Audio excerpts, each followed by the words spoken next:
Hello, welcome to Richard Troy Princess. I am Allison Troy, and today we are going to be coloring a Lord of the Rings page. So just getting everything set up really quick. Get my arm brace on. Anyway, I have a small reference picture because obviously not quite the same as the movies. Well, the Peter Jackson movies. This is from 1978. I remember seeing this at a theater. And if I remember correctly, I fell asleep. So halfway through. And I think I was afraid of the orcs because I was very little. So anyway, I'm going to work on this page today. I had originally intended to work on a page from this a few Sundays ago, but we're doing some remodeling stuff. And we ended up without power and without a couple windows for a few days there. And I'm still trying to figure out YouTube community stuff, so I wasn't able to properly announce that on the community tab. That Sunday was not going to happen. Anyway, that's the lovely world of remodeling and home improvement. So, and just put my reference right here. Because it's obviously a little bit different than the movies that we're kind of used to. Let's see, I'll put it right here. That's good.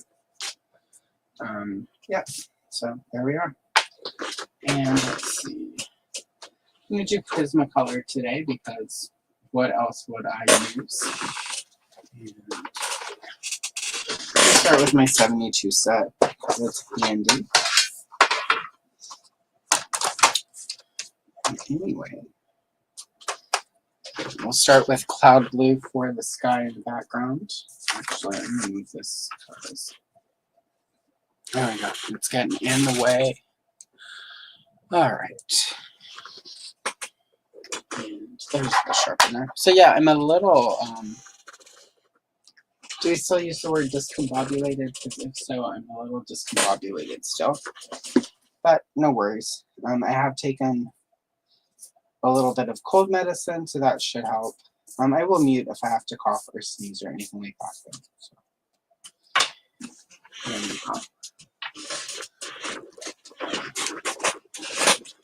All right, let's get started. I'm going to go in and roughly draw some borders in, just so that I've got space to stop. This particular page I got at Retro Reprints. There, I haven't put all the links in the description of this video yet, but I do have an affiliate program thing to them where if you click through to their store from my link, I get like a discount or something. It's not a huge, but I buy a lot of stuff from them because sometimes I can't find things in good uncolored condition, and I don't necessarily need to own physical copies. I just like having the images to color. So, and since I'm going to print them out anyway, saves me the work of having to scan and clean, and I'm happy to throw some money toward the good people at Retro Reprints because they do the scanning and the cleaning and the whatnot. So, sort of fill in the sky with this cloud blue. This is probably going to end up being trees, but I want to go ahead and get some blue down in there. If this reference photo I'm using, there's a lot of sort of watercolory looks. I'm going to try to do that with this, but I'm going to get the vibe of the way the colors are sort of all blending in places. That is one of the things I really liked about this animated version of the Lord of the Rings.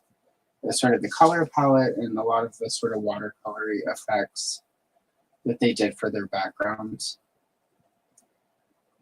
And if, at one point there was a lot of controversy because they used rotoscope, i.e. they traced over live action film to create their animation. But I always kind of thought it looks pretty cool. So, yeah, and there's obviously still, if you look at the actual actors, there was still sort of, despite them using rotoscope, they still obviously some artistic license that happened in there. So anyway.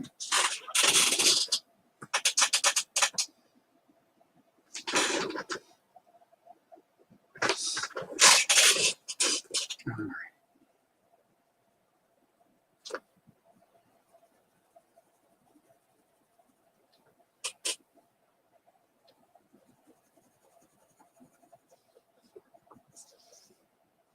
Yep, and then go ahead and go through in here.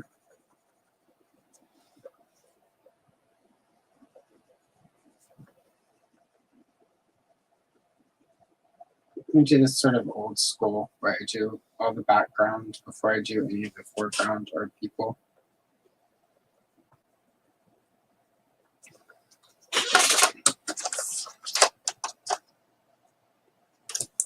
I'm now going to go in with the Copenhagen blue and just a little bit here at the edges.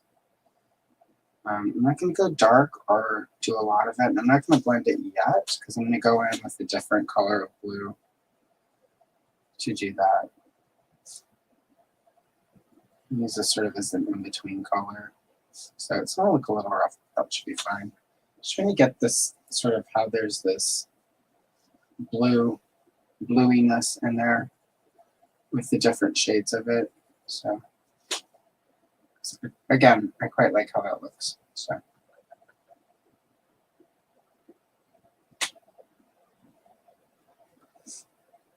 I was going to rewatch this version of The Lord of the Rings this week, but things have been just too busy, and between the not feeling great this week, actually done quite a bit of sleeping. I'm going to go back in with the cloud blue and just blend it out.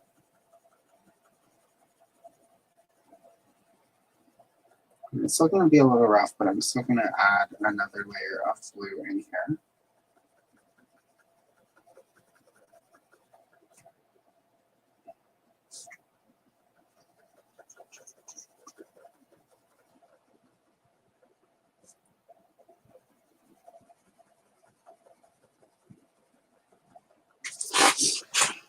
And I'm going to put on a little bit of music. Let's see. Put on Feeding the Ducks because that always helps me.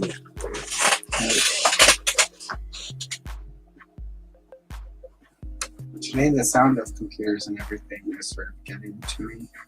And that's how I can tell I'm still not 100% back. Just full health because I can hear the computer and everything. Still a little too loud though.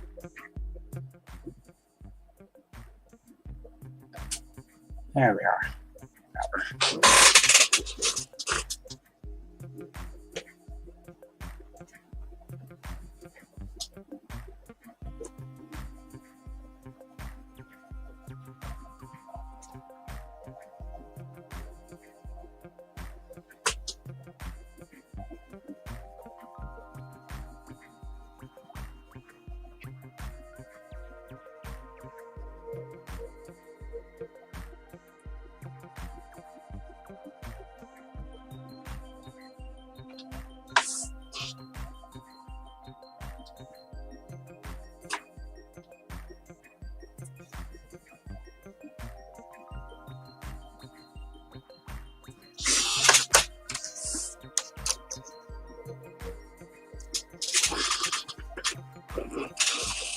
Put a little bit of Imperial Violet in here. It's much more of a purple. But I just want a little bit in here. And I'll go back through and do some blending of it. I feel like the little violet might be nice.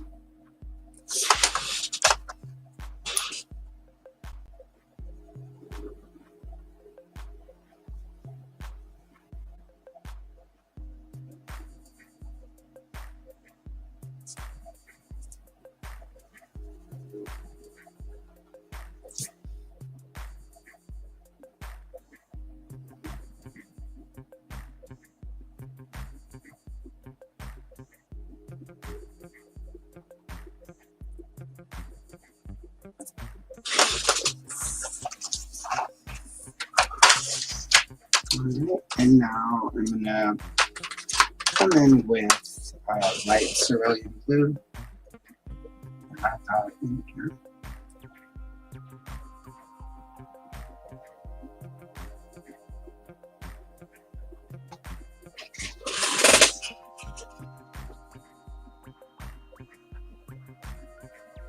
And sort of use that to fill in the white spots. And again, I'm trying to give it almost a watercolor look. I normally use the Caran d'Ache Neo Color 2 water soluble, but this is such small spaces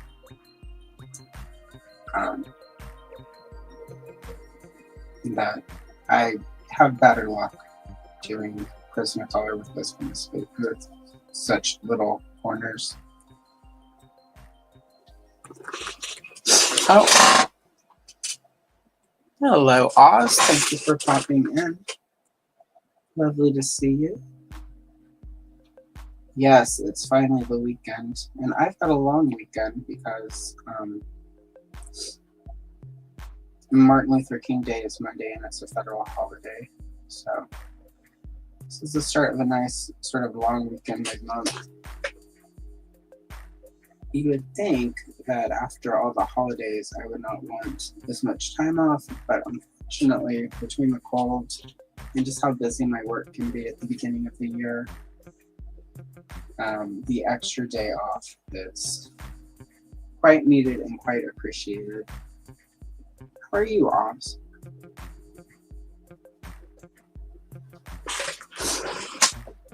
Oh, heading to the store. Oh, all sounds good. Nice.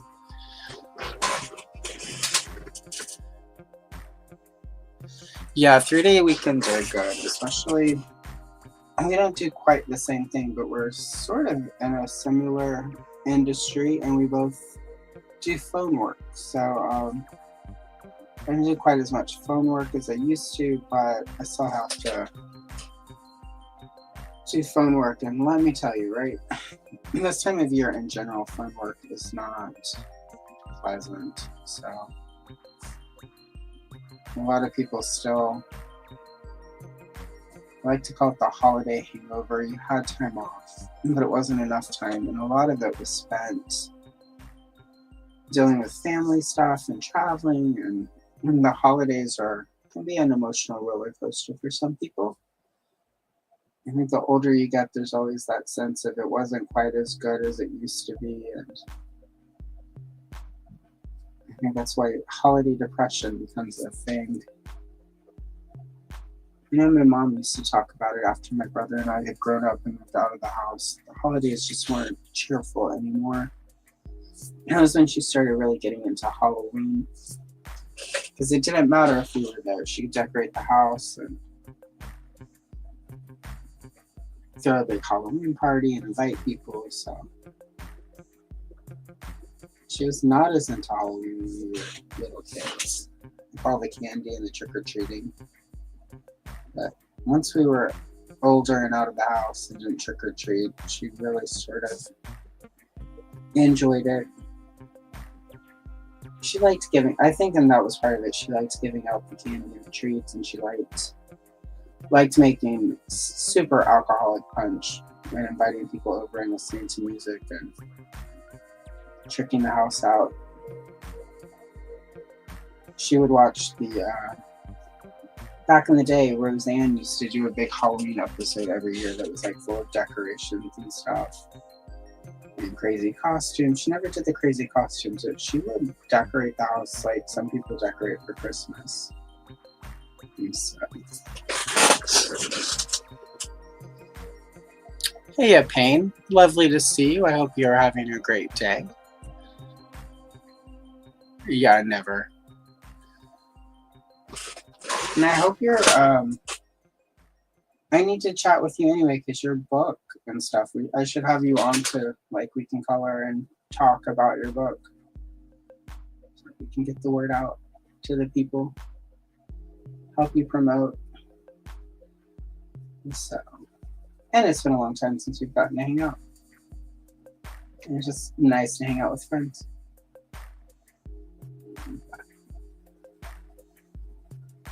But yeah, just getting all the blue sky blue. Go back in with the cloud blue, and again, sort of smear and blend.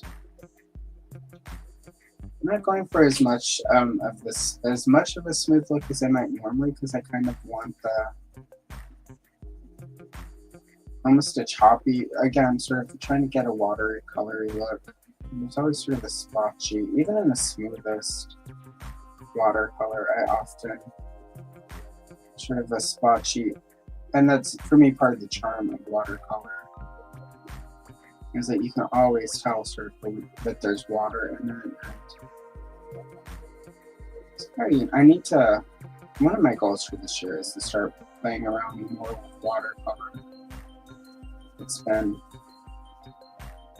probably 30 years since I've even touched watercolor, much less tried to do anything with it. So I make that a goal. It's one of my many goals for 2025, art-wise.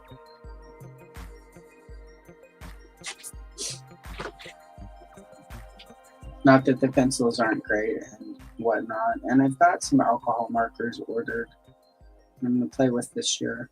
Try to get serious about alcohol markers. But yeah, so try a few new things this year. Or retry them after many decades. It feels new though. It's been so, and the last time I did watercolor, I wasn't at all. I was taking a class and we did a week of watercolor, and it was my least favorite week. I wanted to get to the acrylic paint day, so did not fully appreciate it. Where we've moved though, one of the local community centers does different art workshops, so I might see if I can fit it in this year to go take some art classes with. It's just community teachers. It's not like, but you can learn a lot with it, especially when it's people who don't do any art, who are like your classmates, because they approach it from such a fresh angle that it can really help you grow and improve and just think about stuff differently, because they haven't had college professors or anything like that sort of tell them how it's supposed to work. Yeah, it's true. Yeah, I know. That was how I felt, because at the time, one of the meds she was on was one I was taking, telling me with sleep stuff, and I definitely did not jump on the internet and go on tirades. So, go figure. I did watch the show after she left, and I just don't watch a lot of TV in general anymore. I watch way too many movies on streaming services and too much YouTube.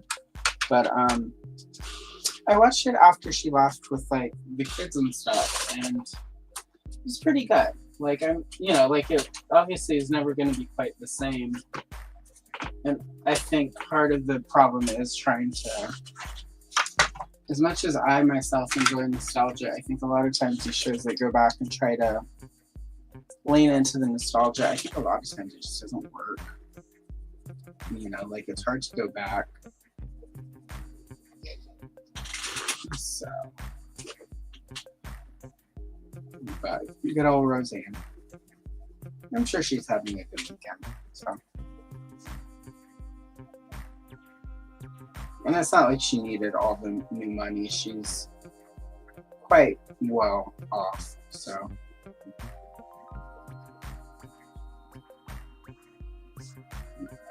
Good old Roseanne. It's funny, I read all of, like she published a couple books back in the day, like autobiographies, and I quite liked them. It's just, some people don't handle fame, I guess. Fame and money can change people, because it's not even just sort of her racist stuff. There's just other stuff before even that where it's just, yeah. Like she just, in general, for well before the racist tweets were not a surprise, and not even if we even set aside some of her political stuff that she's posted, even before that, there was stuff just for a good 10-15 years where she's a little out of pocket, is I think what the kids refer to it as. It's quite a good term, much better than sort of ableist things like she went nuts or she's crazy or whatever. So hopefully she'll figure it out. She's still got a couple of years on the planet. Hello. Lovely to see you. Thank you for popping in. Yeah, I liked, well, also at the time though, like it was pretty relatable. Like there are a lot of people who are losing family members to the opioid, I hope I can say opioid crisis on, oh well, whatever. I mean, you know, quite a few of us have lost moms or family members to the side effects of opioid addiction. So it was, you know, and it made sense for their, you know, like the demographic that the Connors are in, working class, blue collar, like that's where the opioid crisis has really had its biggest impact. So it was a good way, I thought, of them taking a really messed up situation and turning it into a positive. Like, you know, and there is of course the meta side where that is what happened to her career and what killed her career, but at the same time it, you know, it made sense for the show and for the character. And I'm going to be alternating today between the electric pencil sharpener and the manual one. And so every so often you may hear that.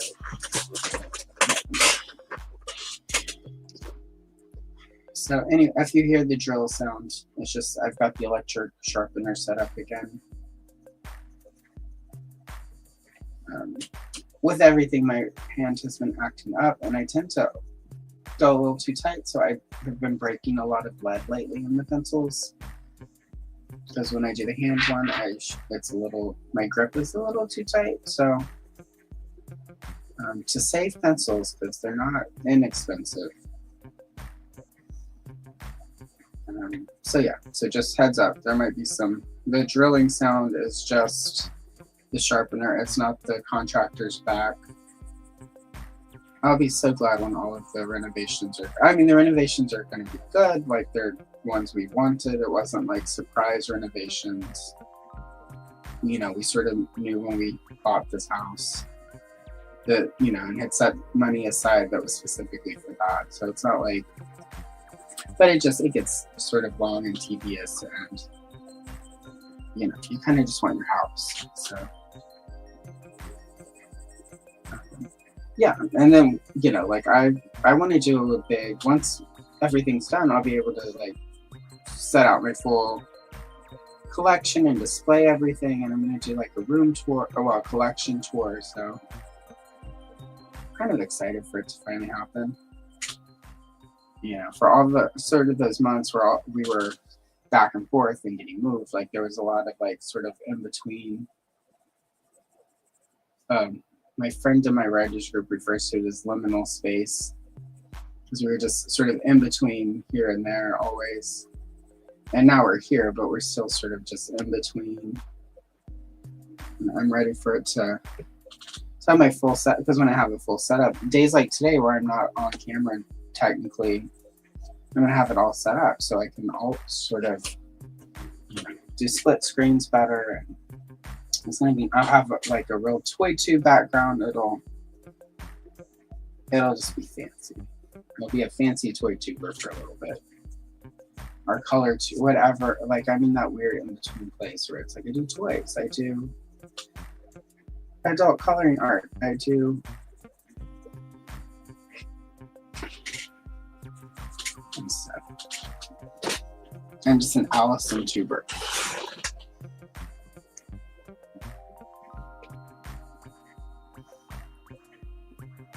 Congratulations.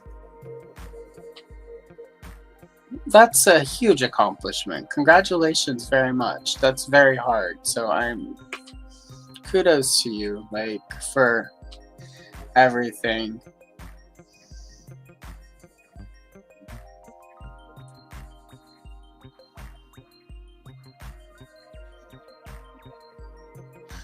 I am hoping, like, every week for, like, the last month, it's been like, I'm going to be on Saturday night. And then, like, last week we went out to dinner, like, you know, so we could get sort of out. And by the time we got home and, you know, we did, you know, we had a date because we haven't had a proper date night forever.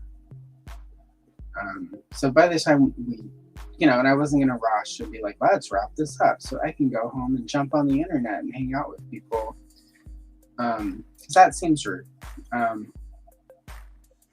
But by the time we got in, and I'd had a couple drinks, and I don't, other than the stream we did on my birthday where I had a few glasses of champagne, and New Year's Eve one year I was on, I had a glass or two of champagne during the stream.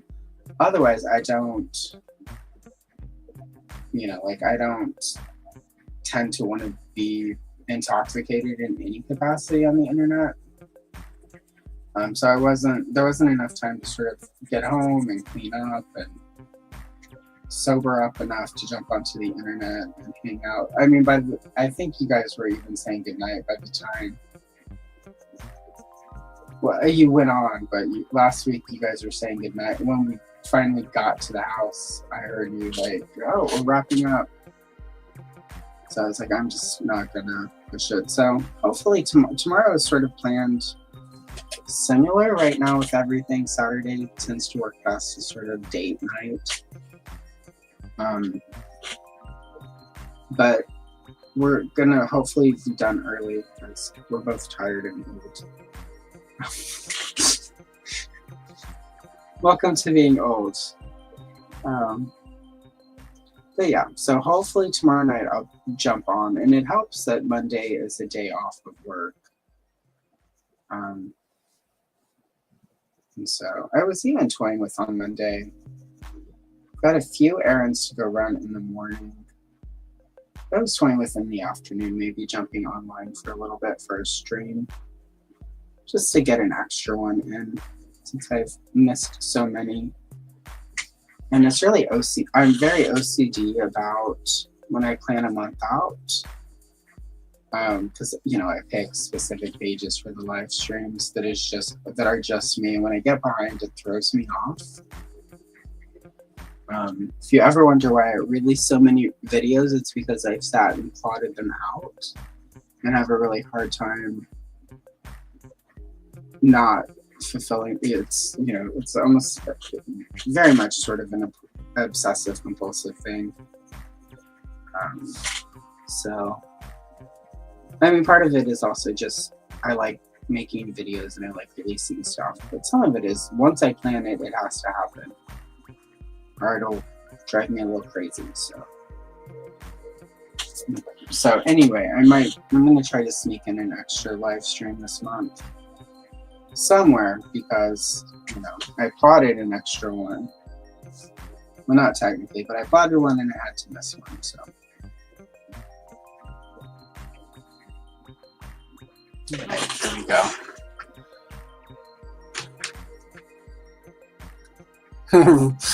Well, I mean, like, not on a live stream, but I've been, back in the day when I drank a little bit more, I would get sassy in some comment sections.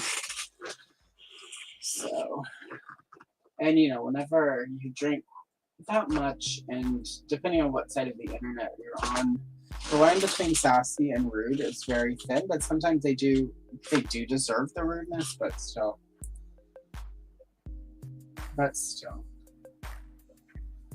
So I'm going to add a little bit of darker green in here. It's because it's getting very sort of appley. And I'm going to, because it looks like they did almost a fall thing with the trees in here, I'm going to go in a little bit and add a little orange and some browns to it. But for now, I'm just going to darken up some of the green. And I'm trying to keep my brain so that I keep everything sort of loose and not sort of like tightly colored, again, because I'm trying to get this sort of the vibe of this watercolor. So if you're wondering what I'm doing and why, I don't know, it's the process. Usually I filming this and then doing it as a time lapse. But this is, if you ever wonder what's actually happening, when I film the short, it's literally me talking myself through these things. And sometimes questioning color choice.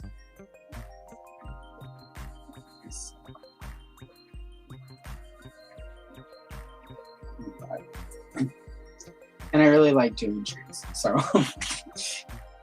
you know, so I can get in here and we could spend a lot of time on these trees today.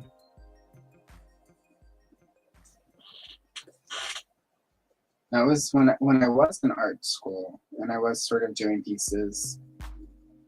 That's what I would do a lot. I would draw a lot of trees and leaves and stuff. For whatever reason, they always have fascinated me that way. Like, something cool to me about a tree. So I don't draw very good trees, which I think was some of my sadness in art school, is that I would focus on trees and I just didn't ever like how my trees looked. But I'm sure they were fun. I should go find all of that. It's all in storage in the garage right now, and I should find all of my old art pieces that I've managed to hang on to over the years and see how bad they really were. It's like all the old pictures of me where I was like, you know, like, oh my God, I was so fat. And I look at it and I'm like, oh my God, what were you not? Like, I was just not. A couple of pounds of baby fat. And I say that as someone who has struggled with weight and did gain quite a bit and has to be super careful. At the times when I thought I was, basically when my eating disorders were at their worst, I was not anywhere near as, I really wish that there had been more sort of awareness around eating disorders back then beyond just anorexia and bulimia. I mean, I had those, but I was not as committed to anorexia. That one was hard.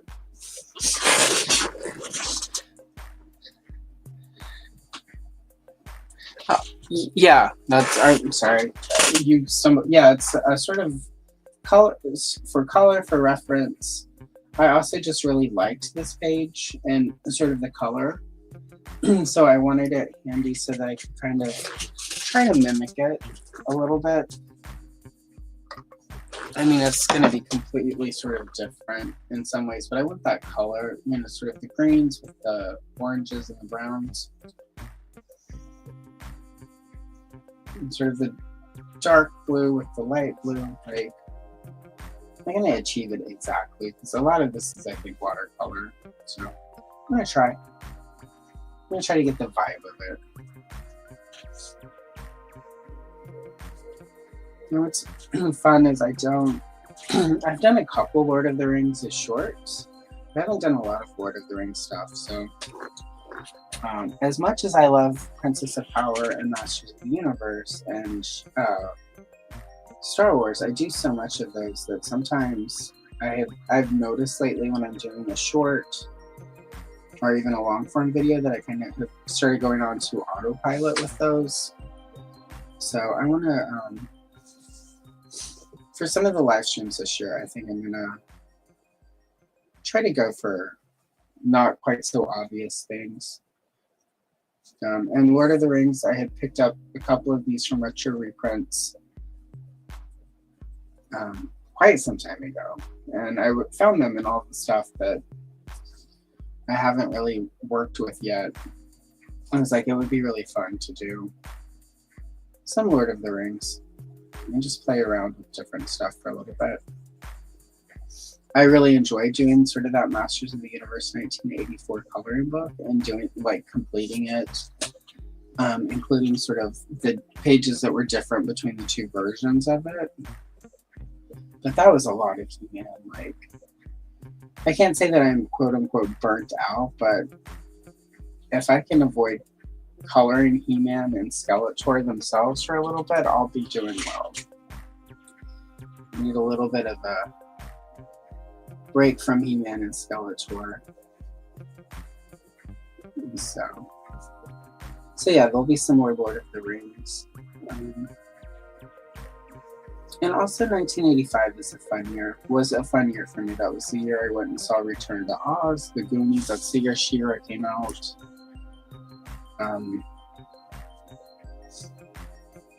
So for me, there was a huge shift in 1985, and I'm going to try to... Golden Girl, of course, came out in 1985. Not technically a She-Ra knockoff, but we kind of always thought it was. So I'm going to... And I do a lot of She-Ra and Golden Girl, of course, but I'm going to do... add some more, like some Return to Oz and... Goonies this year, and like I did the Goonies flip through book and one of the pages. I'm gonna do a couple more pages from that in some form. So Goonies was always, like that was just such a fun summer. It's like I went and saw Return to Oz, I went and saw the Goonies, She-Ra came out. I think that was probably, as a kid, it was when I would still go stay with my grandparents in Texas. Right after we had moved to Louisiana. And they lived out in the country, and I just kind of had the day to myself. Like I would get up, my grandfather had just retired, so he was sort of there to watch us, but I would just go out in the woods behind their house and just have these adventures. And so I always kind of liked the Goonies because it always sort of felt close enough to the adventures I would go out and have in the woods with my friends.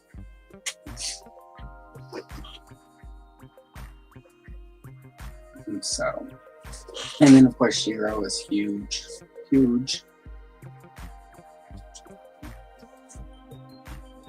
All right, there we go. We've got the light and the dark. I'm gonna use a little bit of vermilion orange. You have to be really careful so it doesn't get too orange, but because there is some of this sort of fall light, and it's a little orange and a little some form of like yellow or like a yellow to orange or something also in the trees, so that it doesn't get too green, because again, that's not really what's happening here. It looks like they're doing a lot of fall colors. And again, I should have watched the full movie instead of just looking at pictures online, but that's like 2 hours, y'all. 2 hours to just sit and watch a movie. Who has time for that? I'm kidding. I'm kidding. I know, like it's a sign that I need to take more downtime, but at the same time, who has time to sit for like 2 hours and watch a movie?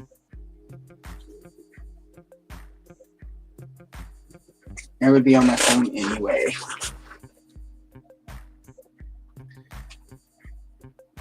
I loved Return to, and it's funny because with Wicked hitting, suddenly people are talking about Oz. So I'm like, well, it lines up with what I kind of wanted to do. He is really even the cartoon one is pretty dreamy. So, and also lovely to see you, Andrew. You have a video hitting tomorrow, right? I think it's Star Sisters. Am I misremembering Star Sisters from Princess of Power? If I'm misremembering, I apologize, but I could have swore that I saw on Instagram that you were advertising Star Sisters for this weekend. I say this morning, like an hour and a half ago, because I stayed in bed till noon Pacific Standard Time, because I'm like, I can today.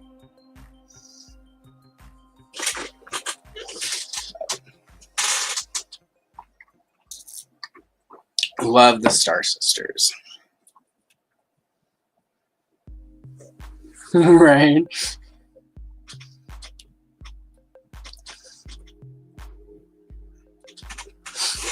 Star Sisters are always so interesting because they were sort of like the Princess of Power answer to Powers of Grayskull. It was like, if you really look at what they were planning with the line, like it had its sort of own separate branding. It's almost like they were going to, sort of with She-Ra and, you know, like the She-Ra cartoon at that point would have been coming to an end and sales were down. It's almost like they were trying to sort of rebrand and do sort of like the hero thing where they brought in new characters and sort of lead the line. It's too bad they didn't get farther because those are some pretty cool designs. And if it had come out and it had done well, it would have been really interesting. I always wonder that with like sort of Powers of Grayskull and He-Man, if they'd actually released sort of the Powers of Grayskull toys, what it, you know, like beyond just a couple of the dinosaurs that saw a really limited release. Like what if those things had sold really well and then it would have completely sort of changed those brands so that they were no longer, you know, if, you know, sort of Masters of the Universe and Princess of Power had sort of like updated every few years and sort of focused on new characters. Like, yeah, I just wonder, like, you know, how different would those toy lines be now if sort of the rebrand and the pivot to sort of new characters and new, sort of a new, not necessarily a new, but like a different corner of the backstory, how that would have played out for the toy lines long term. I mean, we'll never know, obviously, because there's no way to go back in time, but it just, to me, seems like it was really, especially because in the immediate aftermath, Mattel and both the boys and girls division immediately started like throwing money at different concepts, you know, that didn't take off and didn't land. But if they just sort of pivoted slightly and actually tried those lines, it just seems like maybe it would have worked.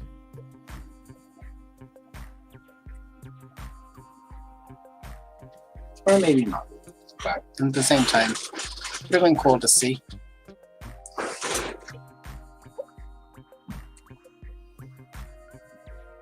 Oh yeah, I can see like Lori Bird might have yeah. Yeah, there are definitely some things that could happen if you're not paying close attention to that.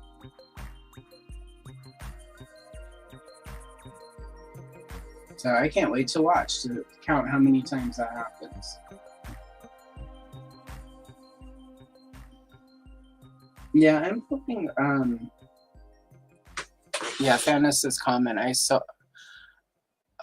pop that up really quick. I'm hoping that as well. I'm hoping for Powers of Grayskull. I'm hoping, yeah, it would be nice if they sort of did all, especially, I mean, if they're gonna release stuff through Mattel Creations anyway, like why not just try it? Like, and they've released several of, you know, because originally the unreleased 1988 figure line was allegedly was part of the Powers of Grayskull sort of storyline. So Slamurai, the Snake Trooper, Lord Grasp, Terror. Those were all you know, Strobo and Plasmar have not seen release yet. But originally, all of those characters, you know, like those 6 characters were part of the 1988 toy line. That would have, you know, like part of how it was a way to get figures out there that had the reuse, sort of, so that it was more than just like say Eldor and Hero, and that they could, you know, obviously they probably would have, you know, like Laserlight He-Man and the Laserlight Skeletor figures would have also seen US release as part of that. Yeah, so it's like you release those 6 figures plus Hero and Eldor, a Skeletor and He-Man variant, and then you've got like a solid line of like 10 figures with the rebrand. Yeah, it could have worked, you know, like, I mean, I get sort of from the numbers point why they were like, concerned. And I know a lot of stores weren't wanting to carry it because they still had so much product left. But our actual like rebrand. I think it was just that Mattel was really putting a lot of time and energy and faith into Brave Star, which didn't work, and they weren't really paying attention. You know, I mean, in my humble opinion, the big problem with Brave Star is that they weren't released in the He-Man scale. I think if they had been in that scale, they had been cheaper. Still released sort of the oversized deluxe laser light versions of Brave Star. Like, still release those just as like sort of super deluxe or whatever. And then release the rest of them in a smaller scale that is compatible with He-Man, and I think it would have sold better. I mean, I remember when New Adventures of He-Man came out, my brother got 1 or 2 of them. But I remember even, and he was still a kid, but even I remember, I wasn't playing with toys. I was in high school, I think. Yeah, I was in high school by that point. But I remember picking up his He-Man and thinking, well, this doesn't really... It wasn't even that it looks like He-Man, it was just too scrawny to be He-Man. And I remember thinking, it's like, well, it doesn't fit with sort of all the toys that we already have from He-Man. Which I had basically given to my brother at that point because, you know, toys. Boys and music and concerts. I think that was the year I went to the Tiffany and New Kids on the Block concert. That was a good concert. Anyway. I was there more for Tiffany than New Kids on the Block. But I still got to see them. So. And then one year I went and saw, with friends, I went and saw New Kids on the Block, and they had the Cover Girls open for them. They were pretty good. So I definitely recommend. No, I'm sorry. It was Vanilla Ice with the Cover Girls. There I am trying to block out the fact that I saw Vanilla Ice live in concert. I think it was them. Either way, I saw the Cover Girls live, and if you've never heard of them, that's too bad. You should go look them up. We had 2 really good songs, We Can't Go Wrong and All That Glitters Isn't Gold. Very 90s. Well, late 80s, early 90s, but very good. So, maybe it wasn't. I don't know. It was a long time ago, and all I know is I liked the Cover Girls, and whoever else was there was kind of blah.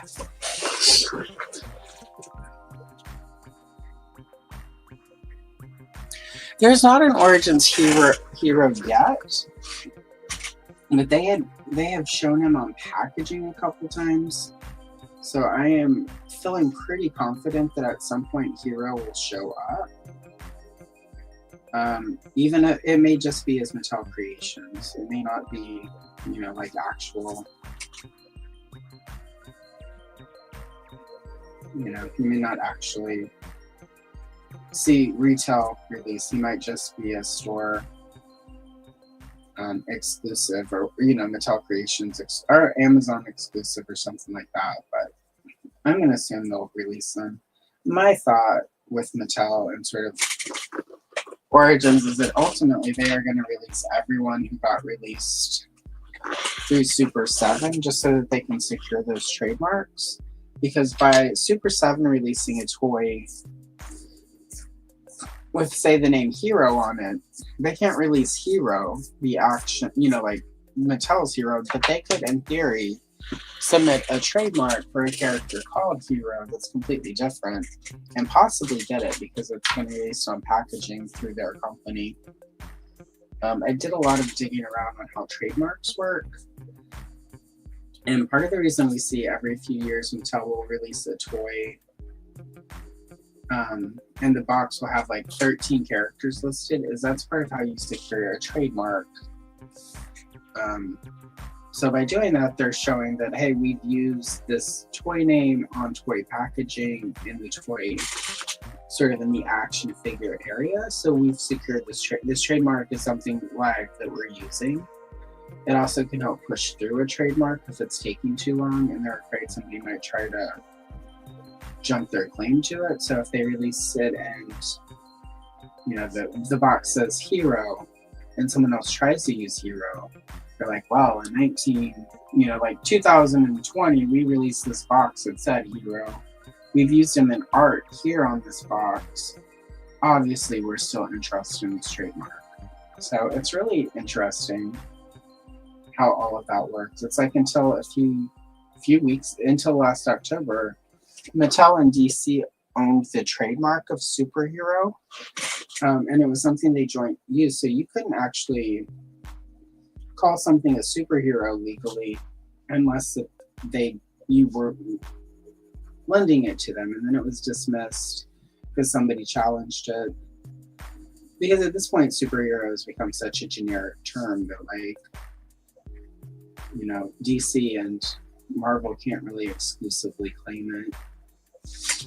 But that's why about 20 years ago, Alan Moore released a couple books. And the superheroes in his books were referred to as science heroes. And it was because superheroes, the trademark was owned by DC and Marvel. And so, a little interesting trademark stuff for you right there. The more you know. But I do feel pretty confident we will get Hero, just because Super 7 released that big retro version of him, and Mattel's going to want to secure that. If you look at a lot of the figures that Mattel has released that seem really like deep cuts or really obscure, a lot of them are ones that bootleg companies have released over the years. So it's just a way of them trying to secure. There was a company in Japan a few years back. Well, technically they weren't in Japan, but they were releasing through Japan to sort of get further removed from US copyright and trademark stuff. And they released a bunch of like Horde Troopers and an Eternia Marine. And if you look at the design for some of those characters, it's very close to the Eternia Palace Guard figure that we got. And a lot of the Horde Trooper variants that we have gotten. So some of the releases that Mattel has done is really more about sort of closing in potential copyright, trademark infringements by other companies. So, go figure. So if you've seen someone do a bootleg of a figure that's got a lot of traction and sold really well, you can probably expect Mattel at some point will release them. Or in the case of Super 7 released them via license. Mattel will probably go out of their way to try to release them so that they can secure their trademark and copyright. Dun dun dun. Yeah, it does, which I think is one of the advantages to Alan Moore using it, especially because the stories he was using it in was sort of futuristic science. So it gave it a pulpy thing, but it was also very science fiction-y, like, yeah, exactly. Dun, dun, dun, dun, dun. Yeah, I think so.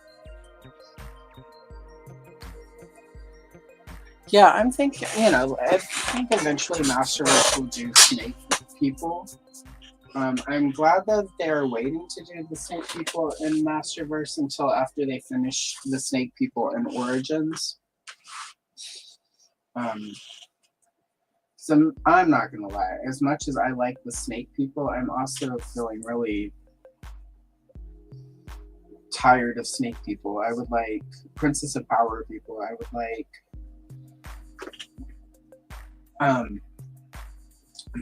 excuse me just a moment.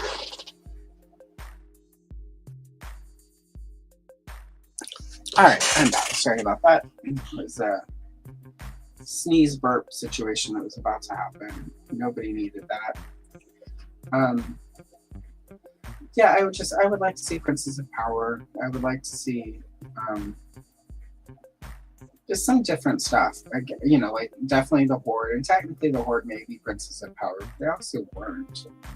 I would just like to see more, more than just the Snake Men. And I get, on the one hand, again, some of that in my humble opinion, is yeah, there's a lot of reuse, but Axel did a lot of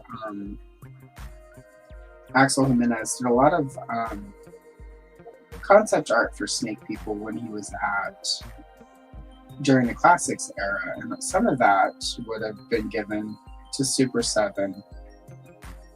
Some of it was designed at the behest of the former brand manager at the time.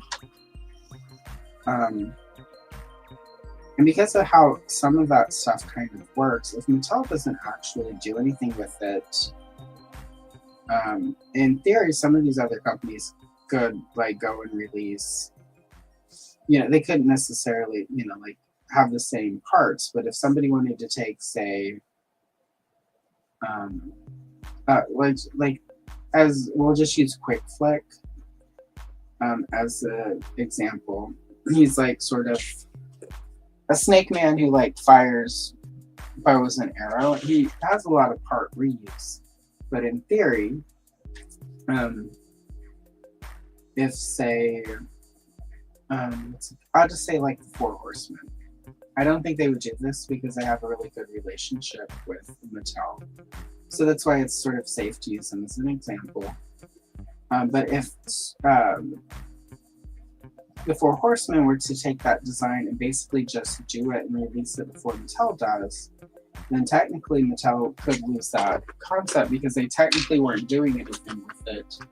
And if it's just different enough, i.e. it doesn't have any part reuse, it would be really hard for Mattel to sort of claim ownership of that design.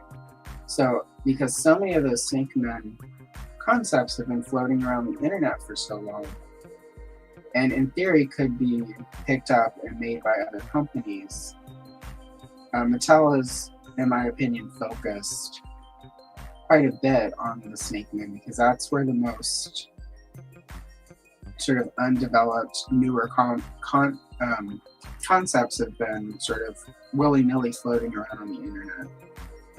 And again, this is just sort of my thought process. It's theories. It's not necessarily reality, but to me, it makes common sense as far as why they've gone so deep into the Snake Men when they could have gone really deep into the Horde.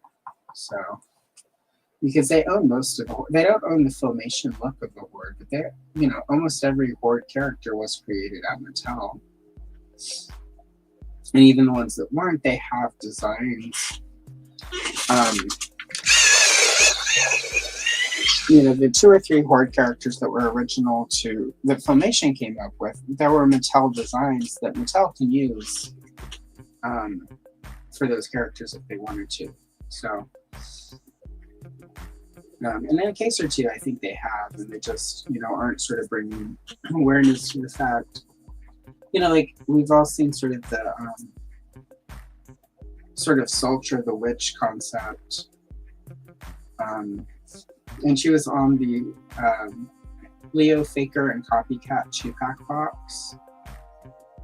If you go and look at, and I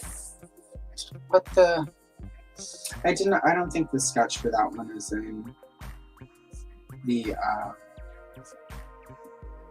I did not put the sketch for that character in the Colonel Boss video. I almost did, but I didn't. I'm going to save it for later. But,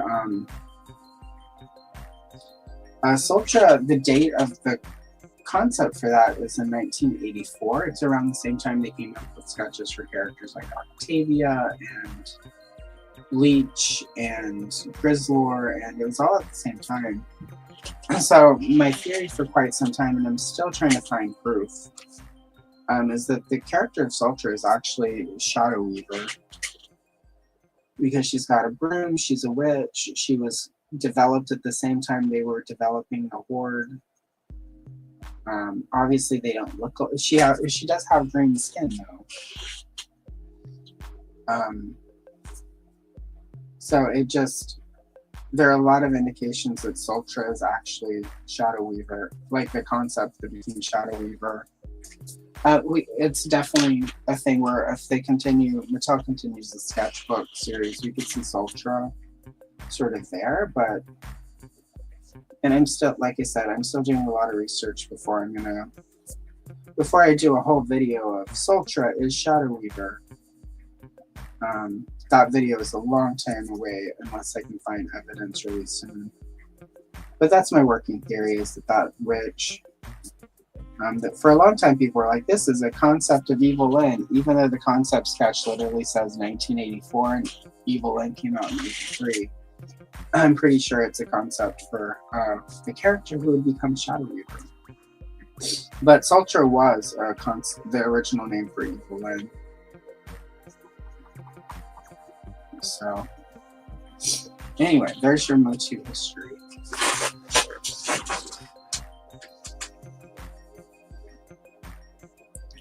Yeah, exactly. And they have a Horde Witch that is one of the concepts from...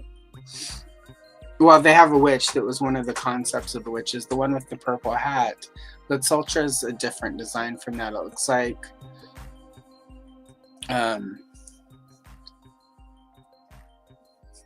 right. So yeah, the version of Sultra that Formwar is doing, like sort of the witch that has the face change, like that was, it looks like probably based on the concepts I've seen of that one. That was the second design. And ironically, that one's closer to, gets a little bit closer to Shadow Weaver, because she doesn't have, Shadow Weaver doesn't have a witch hat. But she has sort of the hood with that point on it, which, you know, like, you know, a floppy witch hat and that hood are pretty close in sort of evolution. So my thinking is that that one sort of Mattel let slide because it's probably a little too close to the Filmation Shadow Weaver, and there's just no way. It's also, you know, like, I like the Formwar figure. I'm excited for it. I'm actually going to get that one. But it's also not a great design, really. It's more, it's a cool design. It's a fun design, but it's not the best design. And, you know, Mattel will likely give us Sultra. They'll give us the Filmation style Shadow Weaver in the cartoon collection. But they're not going to go, we're not going to get three different versions of Shadow Weaver out of them. No matter how cool that would be. Even if they do a proper Princess of Power line, we are not going to get all three versions of that witch. So I'm going to assume that's part of why that one got to slide.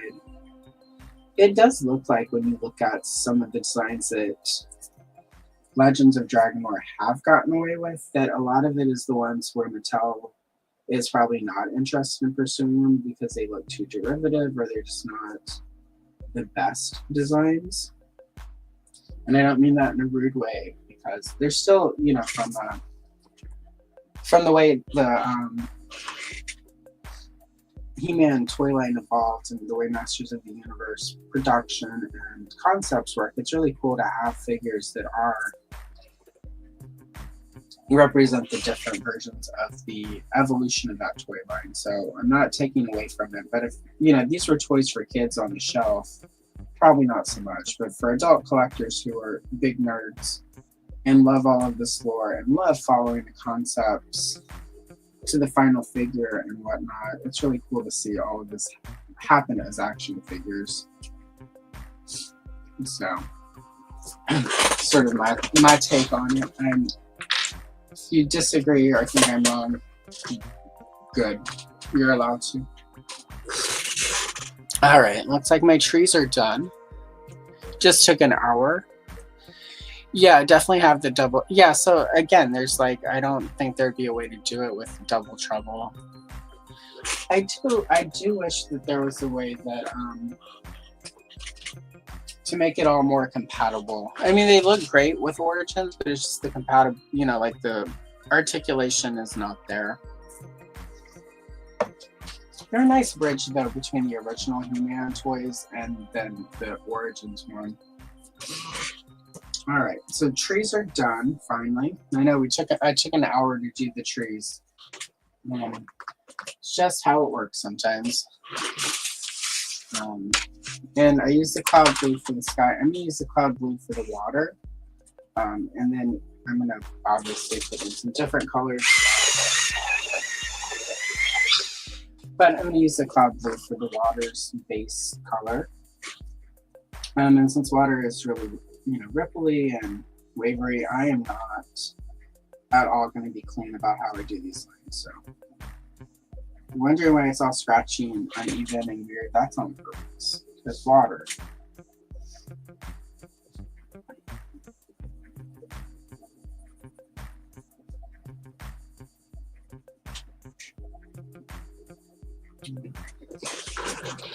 Let's see. Okay, cool. It's like I'm caught up on the chat. Yeah, the current setup, you guys are sort of over that way, and I have to look over and reach over. Once all of the renovations are done, it'll be a completely different setup so that it's less of a distraction. We're just in a temporary space. And again, that'll be exciting. It'll make live streams it'll make it easier for me to track what you guys are saying in the chat. So let me see on top of it so I'm not behind.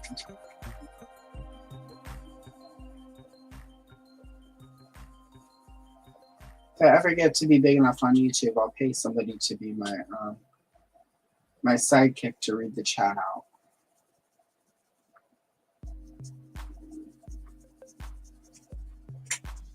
So when that happens, I'll take applications. All right, so I've used the cloud blue to do a basic layer in the water. I'm now going to use light aqua for the water. I'm not going to use a lot of this because this is really sort of super green. But once I get all of the layers for the water, it'll look pretty cool. So.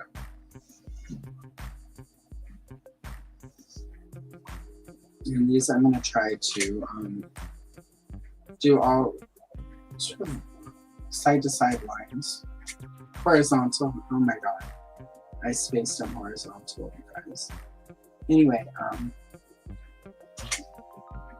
and some of them will be light, some will be dark. Again, that's just sort of, if you look at the way water works, it's kind of like that. It's not like sort of a consistent color throughout. It's a bunch of colors in different ways, especially depending on how the sun's landing on it. And plus, I think this aqua shade will work better with the overall color palette I'm trying to achieve here.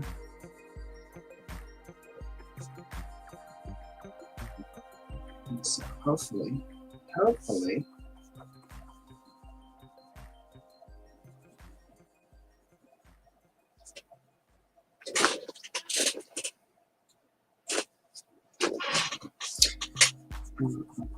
So I am gonna I finally pulled the trigger on my Big Bad Toy Store pile of loot. So a bunch of Origin stuff and some Strawberry Shortcake stuff from the loyal subjects will be here next week. And I'm gonna ask, because I am gonna start doing a little bit of unboxing content, not a lot.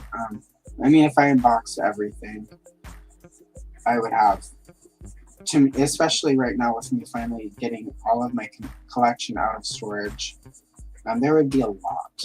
But I am thinking about doing an unboxing video of and I know that they're already out there, like this isn't, but I'm thinking about doing an unboxing of my cartoon collection She-Ra, just because I've actually, like that's very much in line with the channel, and it's not about, again, it's not really enough for me to get quadra 100 gazillion views or whatever.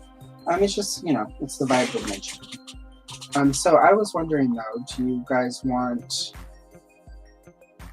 because I've never done really an unboxing video before, so I don't know how I want to do them. Do you guys want videos where, if I do an unboxing video, and I'm asking in the chat, because those of you in the chat watch my stuff, should I do an unboxing video where I talk? and sort of walk you through it, or do you just want music and the unboxing and then some close-ups of the figure?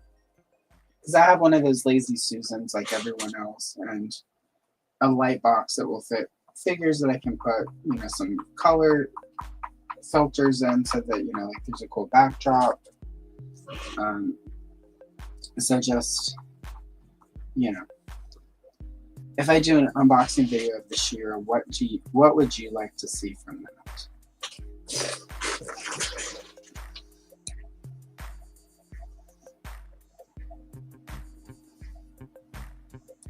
Oh, for sure. But yes, I don't know. Like, I watch unboxing videos, but I watch it whenever I'm trying to decide if I want to buy something. I don't tend to watch, like, if I've already ordered something, I don't usually watch the unboxing video.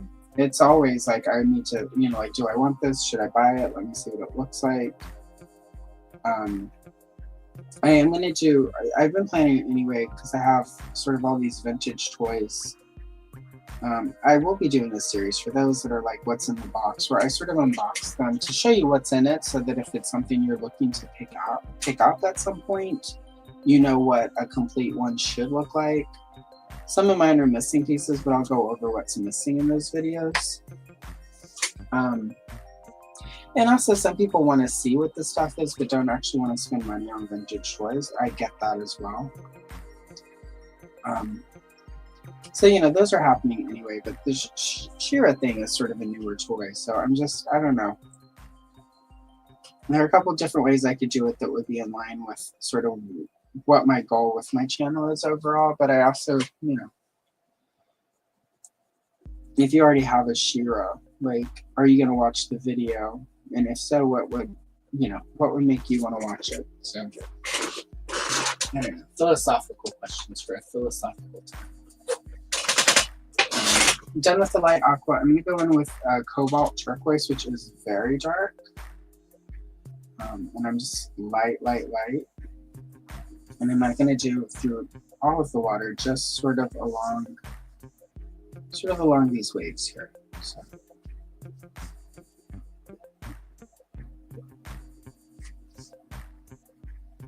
Basically places I think the water is darker.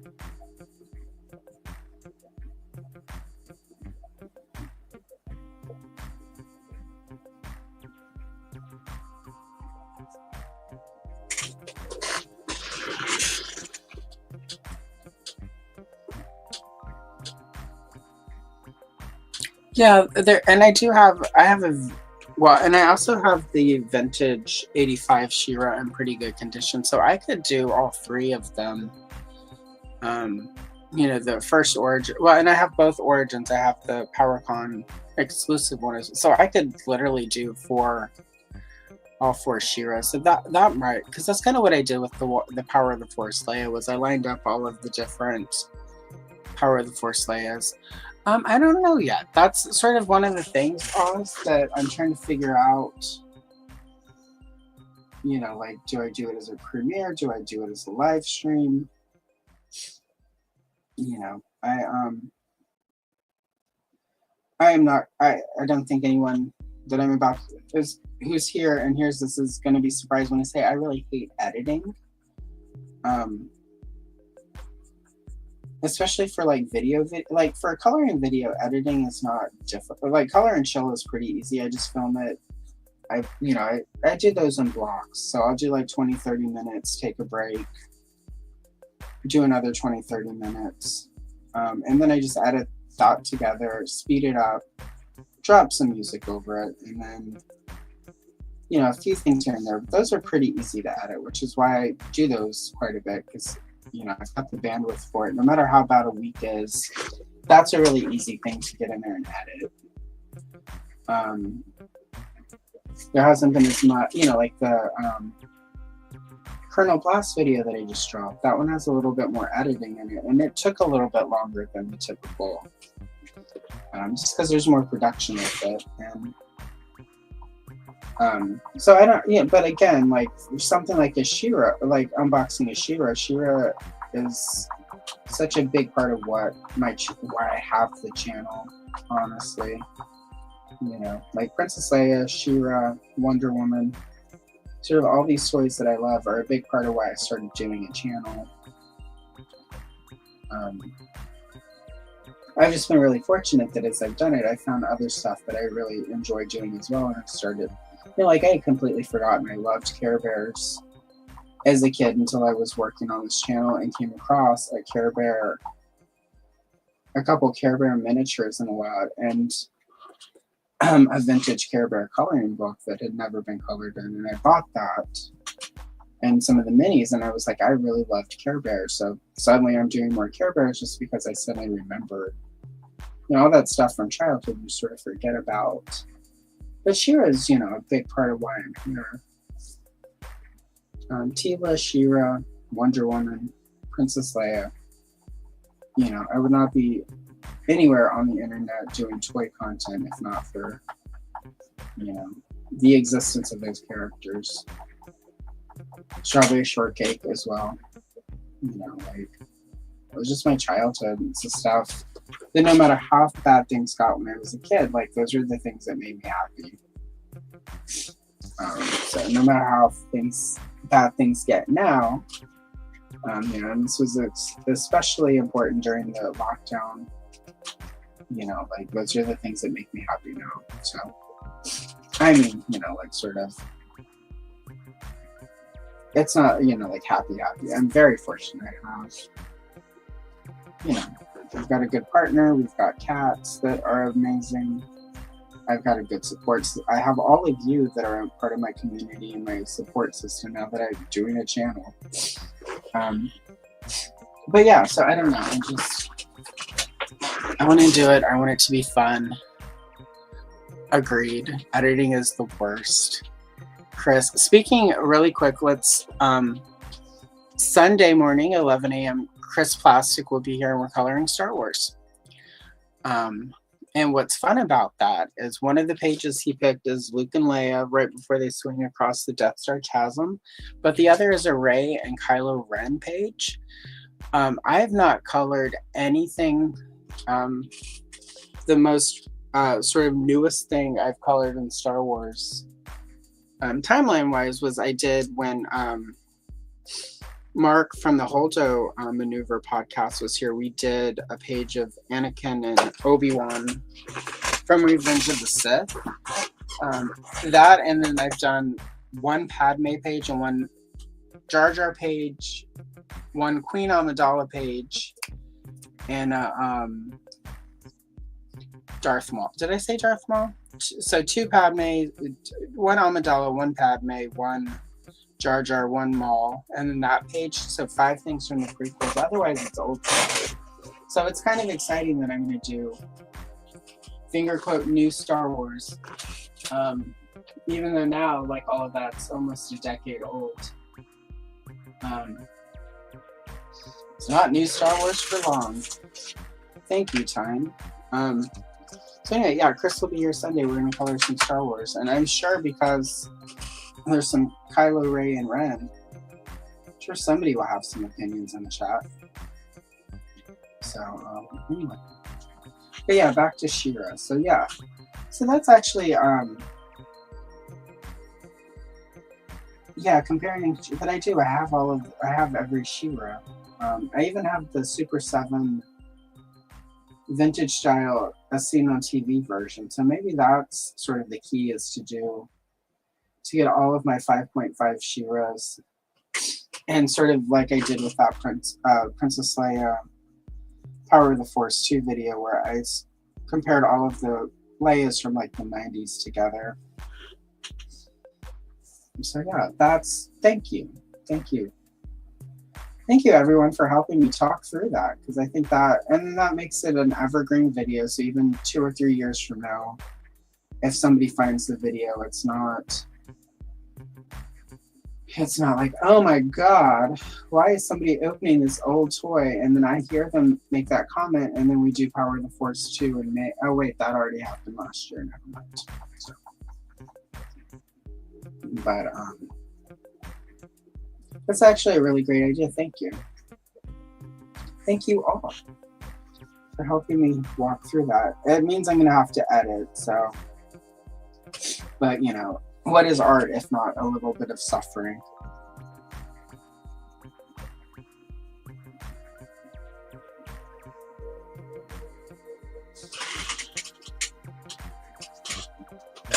Alright, I'm liking, I feel like the water is working for me.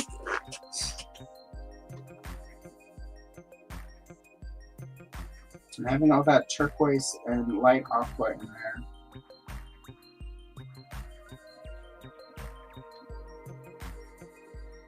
I got a vibe. So it does not look like I'm going to finish this page. Well, maybe. I don't know. We've got like 40 minutes left. Maybe. If I don't finish this page, I don't know if I have a way to do a poll through. Yeah, I think that's a problem. I'm using StreamYard, and I don't think I can do a poll through StreamYard. Or maybe I can, and I just haven't added it. Anyway.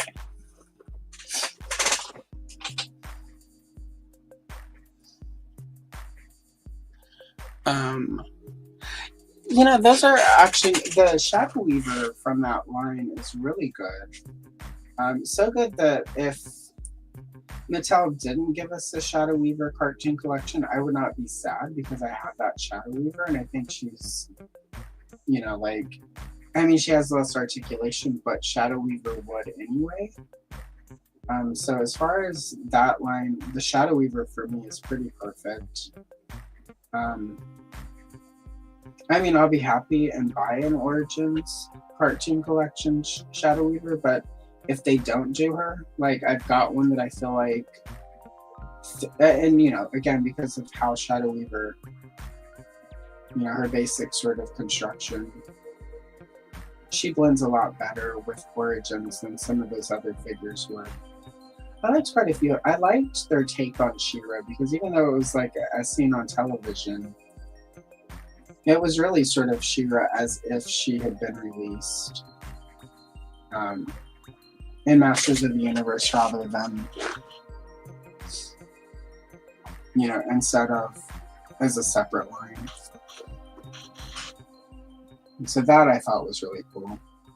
And it makes her, you know, it makes her stand out. It makes it, you know, definitely not a like, oh, well, let's retire this because she doesn't, I don't need her anymore. She's still going to be unique enough that she's on display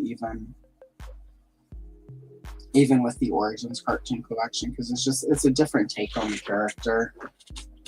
I liked the as seen. The one thing I disliked about the as seen on TV toys from Super 7 is the plastic was really brittle. I will say the thumb on my She-Ra broke off just trying to put the sword in her hand. And the shield that came with the Tila from that line, the backing of the shield broke. So do with it as you will. I try, you know, like I'm not one of those people like Lawrence over at A Punk with Toys who hates everything that happens, you know, with from Super 7 or whatever. But I do feel like there were some quality issues with their as seen on TV line. And since that's the figure I would use for the comparison, I would have to sort of, I would address that in the video, which, you know, haters gonna hate. But yeah, those are definitely some good figures. I liked, as cheesy as some people find repaints, I did like the translucent versions of Tila and Man-at-Arms. You know, the frozen versions. I thought those were cool. I didn't pick those up. Finances were fairly tight whenever those were dropping, so I had to cherry pick those. And I had a hard time justifying the, you know, like a variant at that time. I kind of wish they weren't so high now. They've gone up a little bit on the collector's market, because I would go pick those two up. I did not care for the not the Man-at-Arms, the Beastman from that line. I like the cartoon collection version better, but I still feel like neither neither of those two have properly gotten Filmation Beastman quite. So,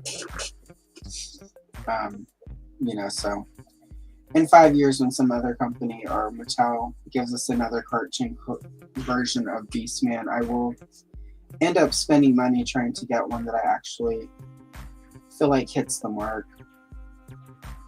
It's hard to translate a cartoon into an action figure because cartoons are flat and toys are not. At least now, like it's all 3D modeled, so it's probably fairly easy just to take that 3D model and send it to the toy company, and the toy company sort of transmit that into a file that they can make a toy from.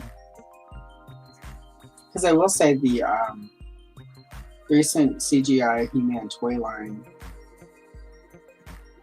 those figures look really good. So, although some of the Revolution and Revelations figures did not translate well, so maybe they didn't do those as 3D models first.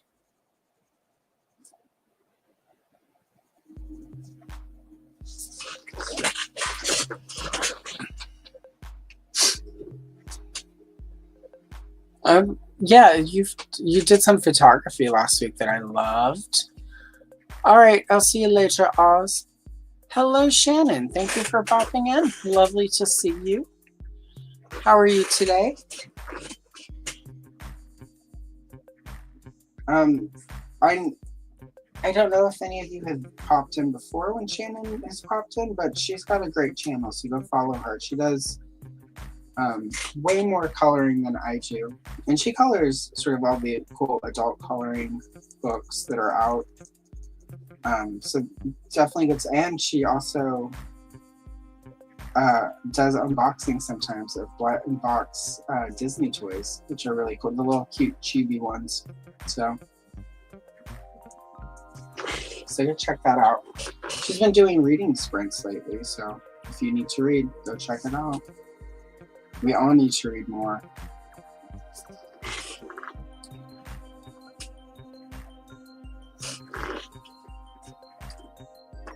We're almost there. We're almost to the boat. And then I'll do the boat, and then we'll start with the old wizard in the back, and then work our way to the elf.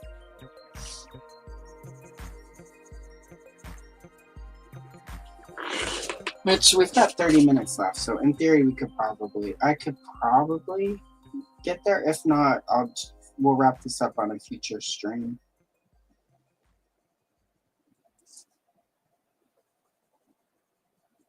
I am going to I'll do another poll on the community tab for my next Friday stream, which will be like 2 weeks from today, because we probably will be finishing this, but there'll be time for something else. And I'll put some options up, and it won't be like He-Man or She-Ra. We're gonna for these Friday streams, I want to try to do new stuff that I don't do as much. So I feel like the free-flowing conversation that happens on Fridays is fun. So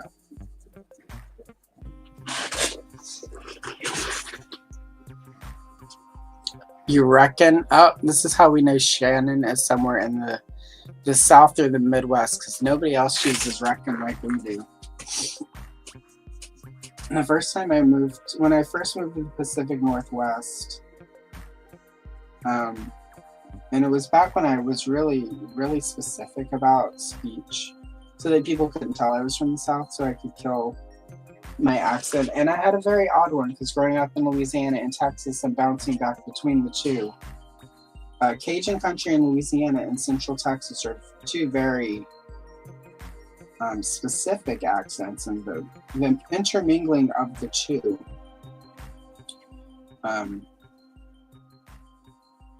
But there were two ways I would always get clocked, and it was when I would say or, because often it's r, either r, and But the other was I would use reckon, even though I didn't have an accent with it. The fact that I would say, well, I'd reckon.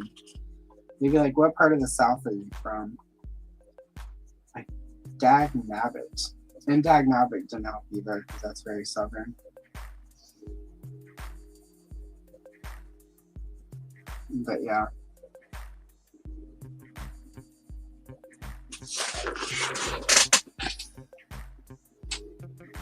Excellent. Work being over is good. Most of us probably have, I think. Well, if Andrew is still here, no, because Andrew is in Canada. I think most of us in the US have Monday as a federal holiday, so hopefully everyone's going to have a nice long weekend. I am going to, after this, go have lunch, because it's lunchtime. But I'm going to make, my grandmother used to make these sausage balls, and I made them for Christmas. But they were Christmas portions. And I'm going to make them so that I don't have to cook the rest of this weekend. I'm just going to do a big batch. Make them a little bit bigger than normal. And then have like 3 or 4 nights of sausage balls. Probably even do the old thing my grandma would do where she'd take a block, because I have a block of Velveeta that I didn't use for Christmas. I'm going to throw that in a crock pot with some Rotel tomatoes in the can, and then let that cook into a sauce, and then just have the sausage balls with some chips, and probably make onion rings. So I've been super strict with eating for like 2 weeks as far as vegetables and no fat and low fat, that I'm gonna enjoy this weekend. So I'm gonna break out the air fryer and the crock pot and just not cook after tonight. And I, you know, in the coming weeks, it's time for my one big gumbo of the year. So you got to cut corners with dinner when you know that one big gumbo is coming. And for anyone about to ask, no tomatoes. Put tomatoes in gumbo. That is not a gumbo. That's fancy spaghetti sauce. I don't care what Emerald tells you.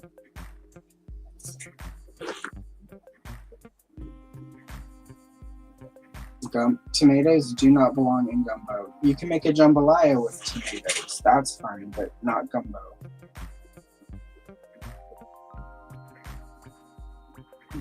So yeah, I've got to prep for that one big gumbo of the year.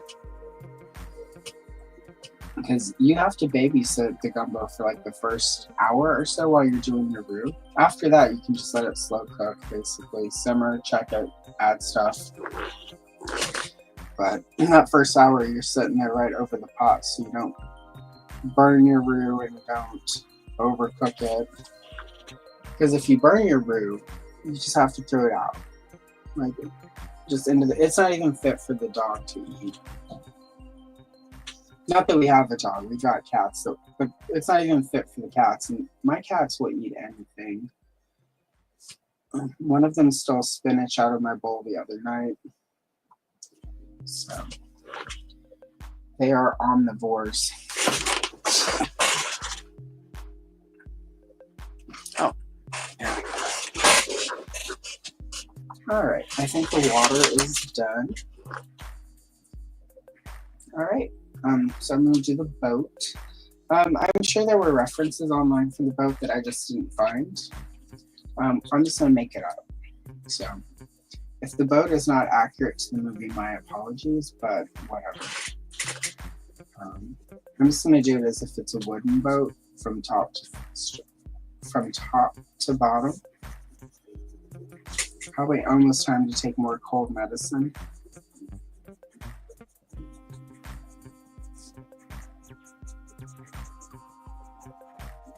There we go.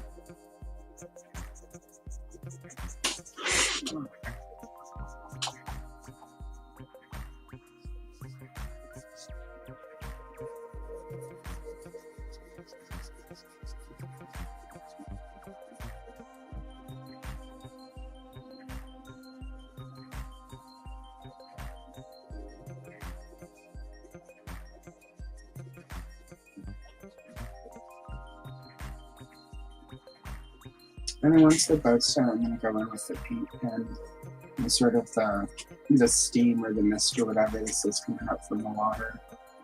Go in and paint that white. Well, not really, but we'll line it using a white paint pen.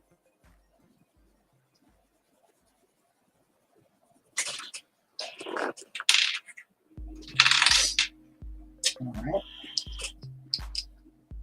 Yeah. So then I'm just going to go in with dark brown over that. That was golden yellow. It might be orange yellow. I've been trying to get out of with Prismacolor paying attention to the name and just grabbing the color. Because I try to move away from making up formulas and stuff, because I have found that lately the more I try to do formulas for stuff, the more I get in my own way. So I can start trying to go by instinct and just sort of pick some colors and make them work. It'll probably be a train wreck, and if so, you can enjoy pointing that out to me in the comments. As long as you're not mentioning my forehead or anything rude about myself, I'm happy to take criticism.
All right, let's see. I've got dark brown and sort of the orange yellow.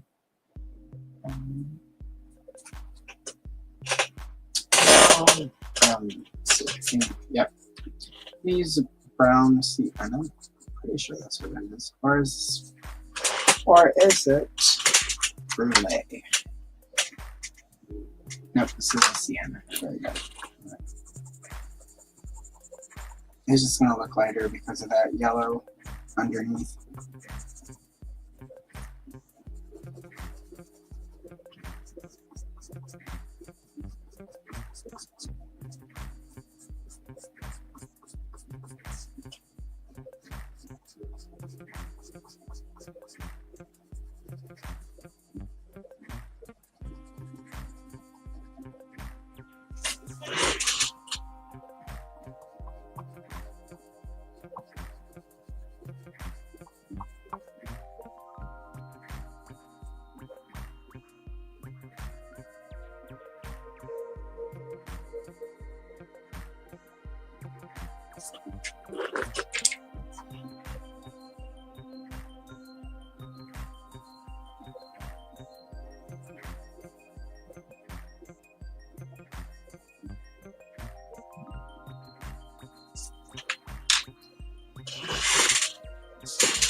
All right, here we go. Quick break to drink some coffee.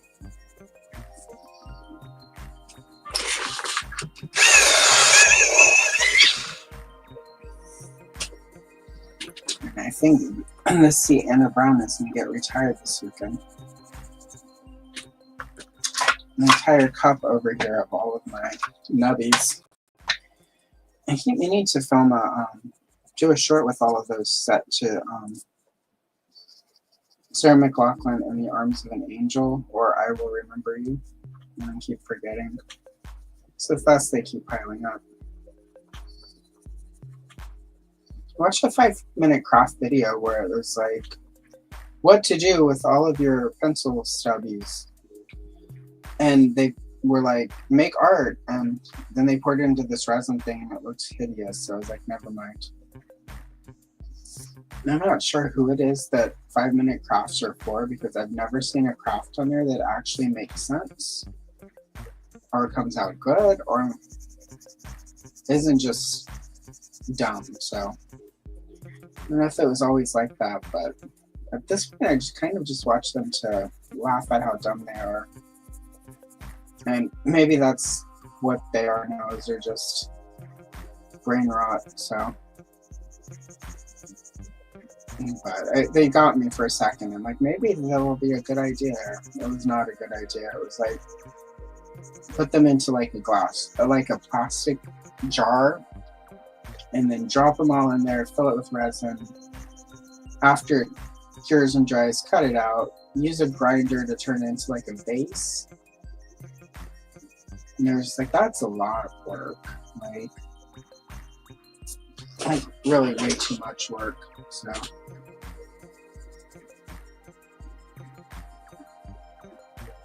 but once I can't put them through a manual pencil sharpener anymore, it's time to let them go.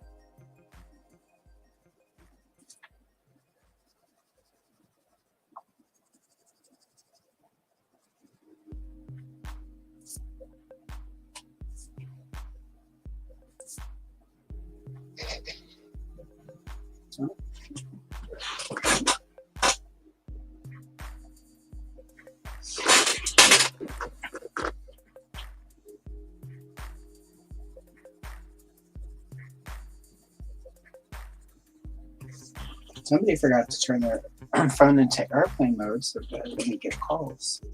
It was me.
All right, let's see. Oh, got like 10 minutes left.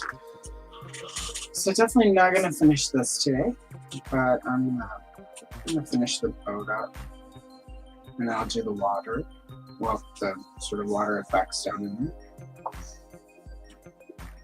and then I'll just do another live stream to get the wizards and the hobbitses and this guy.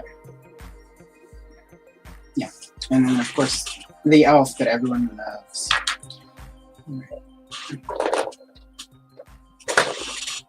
It's been a really long time since those movies came out. What's his name? Orlando Bloom? That was it. I had a friend who was desperately in love with him.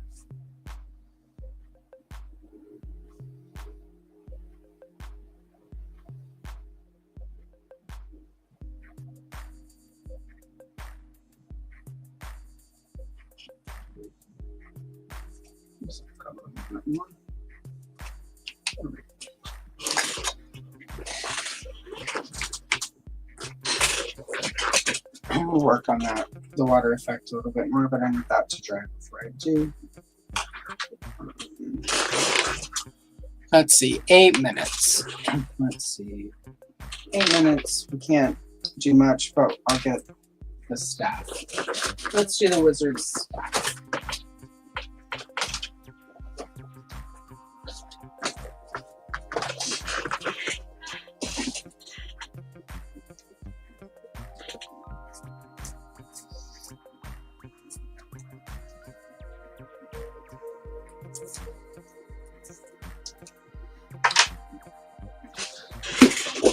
Alright, and for the wizard staff, first color is maybe sandbar brown.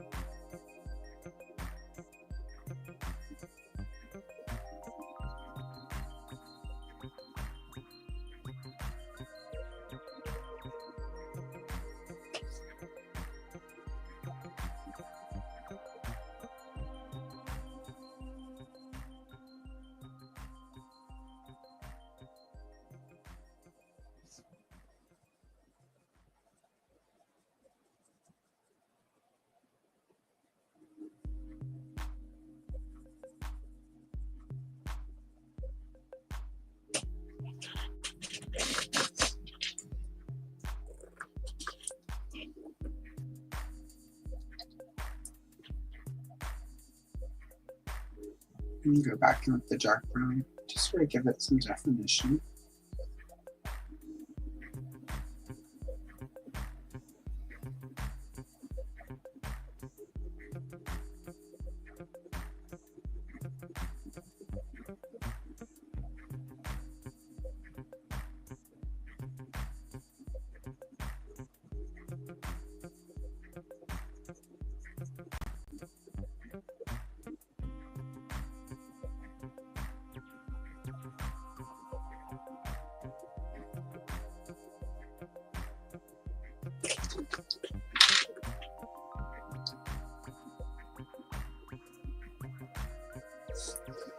And then back with the sand. I'm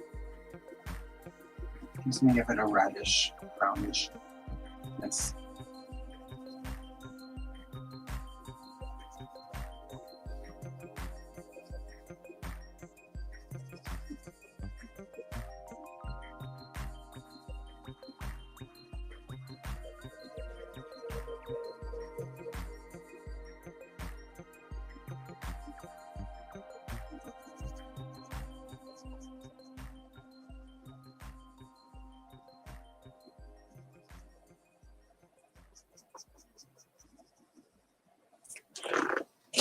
There we go. Wizard staff is done.